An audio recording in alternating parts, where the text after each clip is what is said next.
Hi, in this video, we'll be covering the Advanced Find tool. The Advanced Find tool is used when the Easy Find tool is not able to capture the data you're after. So let's go ahead and get started. I'll open up Data and first you might notice that my icon is slightly different than yours. Well, we'll be doing updates over the course of the next few weeks, so you might see a few changes as you use the tool. So I'll go ahead and now click the Recipe Creator pencil icon to open the tool. And for this example, I'm going to go ahead and do a list recipe. The Advanced Find tool is actually available in every section, so it's available in the rows, the columns, and the navigation. So what we'll be covering today will actually be something you can use even in a detail recipe, because the Advanced Find tool will have specific tricks that you can use even in a detail recipe. So even though we'll be building a list recipe, the things we'll be learning today you can apply to a detail recipe. All right, so let's go ahead and get started. So I'll go ahead and begin building the rows, and you will find the Advanced Row Finder in the advanced settings, and all you do is click the little expanding arrow and then click the Finder button. The Advanced Finder button is green. And then the next step, very similar to the Easy Finder, is it'll turn your mouse into a magic wand, and you want to hover over the first item that you're after. So since we're doing a list recipe, I'm going to go ahead and do I'm going to search for the rows. So I'm going to now, with your mouse, hover over a specific area of the page, and then you'll hit Shift on your keyboard. And in this example, I'm going to demonstrate a little bit of information about what's going on in Recipe Creator. So on the right-hand side, you'll see that we have some information. First, a class called row, and then an element tag called div. So this is actually information taken straight from the page. This is HTML that is going to be later referenced and is what Data Miner uses to find the data or know how to create the rows. So this is actually what's automatically done for you with the Easy Find tool.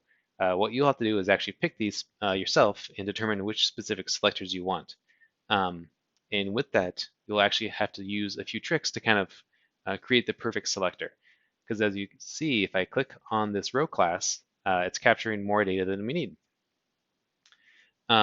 Also, I wanted to mention that Recipe Creator will provide you with 3 types of selectors.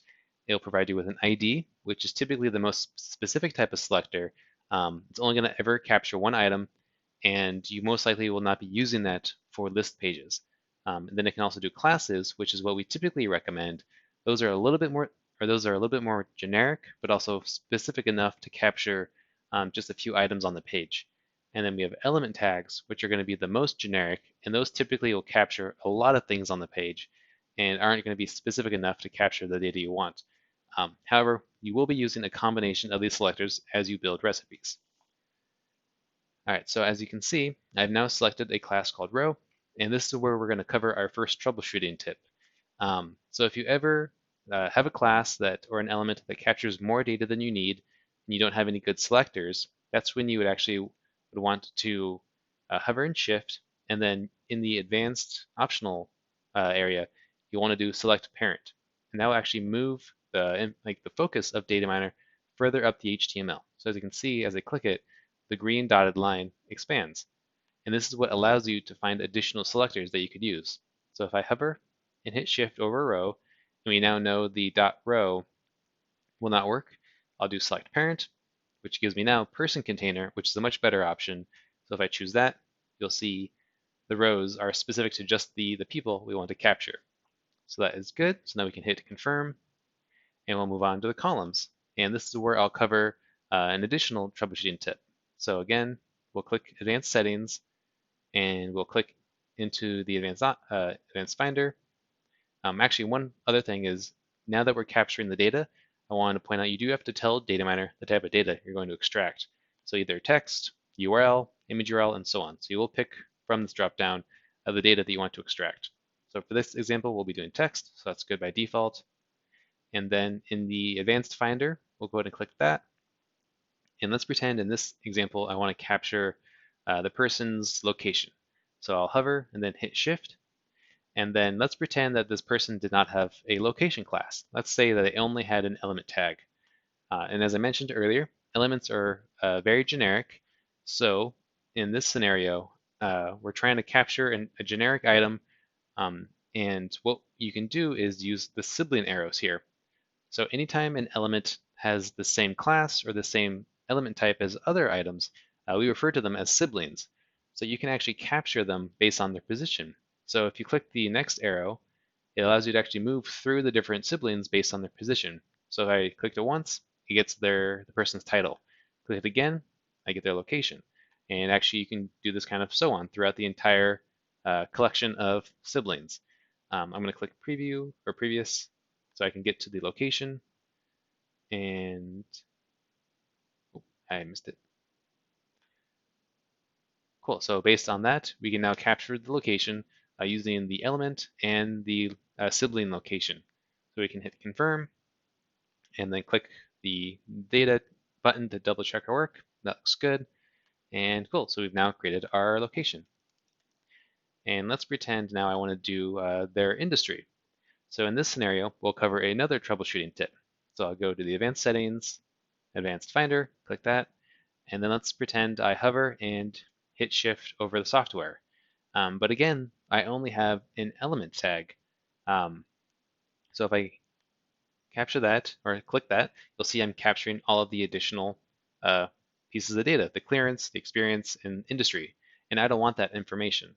So what I'll do is, again, I'll hover and shift, and then rather than selecting the strong, I'm going to turn the append on. And what this does is it allows you to actually append different selectors as you move through the HTML.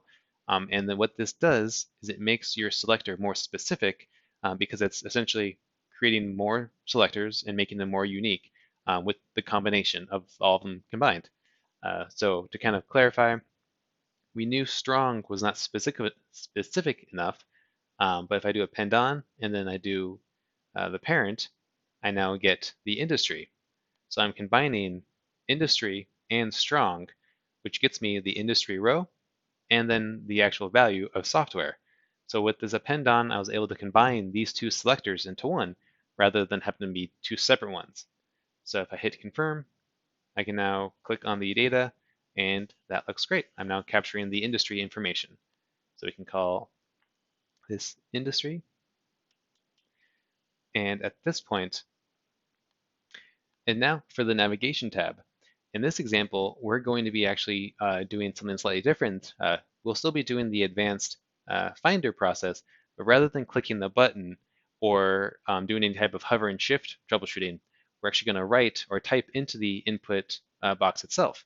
So rather than just choosing selectors, we can actually write some ourselves.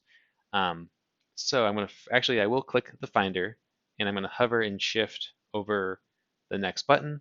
And I'm going to now select the A. So if I confirm, you'll see that we currently only have an elements tag, and since elements are generic, we see them all over the page.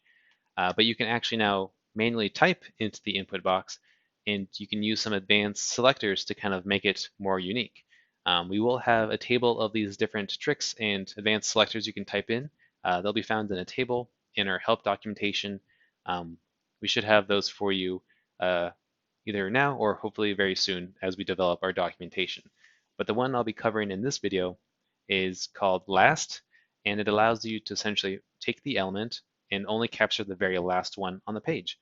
So if I do colon and then the word last, and then as you can see, we've automatically now captured the very last A element on the page, which is the next button.